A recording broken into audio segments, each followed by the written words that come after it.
আমি এখন চলে যাচ্ছি আলিফ ডাক্তার ঘর বাড়ির পিছনের জঙ্গলে। হ্যালো ডাক্তার সাহেব, আসসালামু আলাইকুম। ওয়ালাইকুম আসসালাম। সাংবাদিক সাহেব ভালো আছেন? আলহামদুলিল্লাহ ভালো আছি।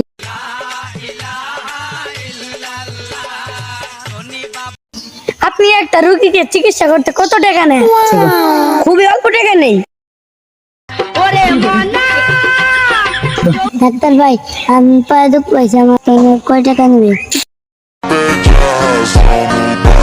মেঘাদের কাছ থেকে তো টাকা বেশি নিতে হবে। আমি 2 লাখ টাকা নিব। ডাক্তার সাহেব, আমার মাথায় দুঃখ, আমার কাছে একটু কম টাকা নিন। এই ডাক্তারটা একটি গরিব লোকের কাছ থেকে 2 লাখ টাকা নিল। দেখি এই বুড়ো শালা হালারপুর সাংবাদিক এ কি কয়? হালাই তো কথাই কয়।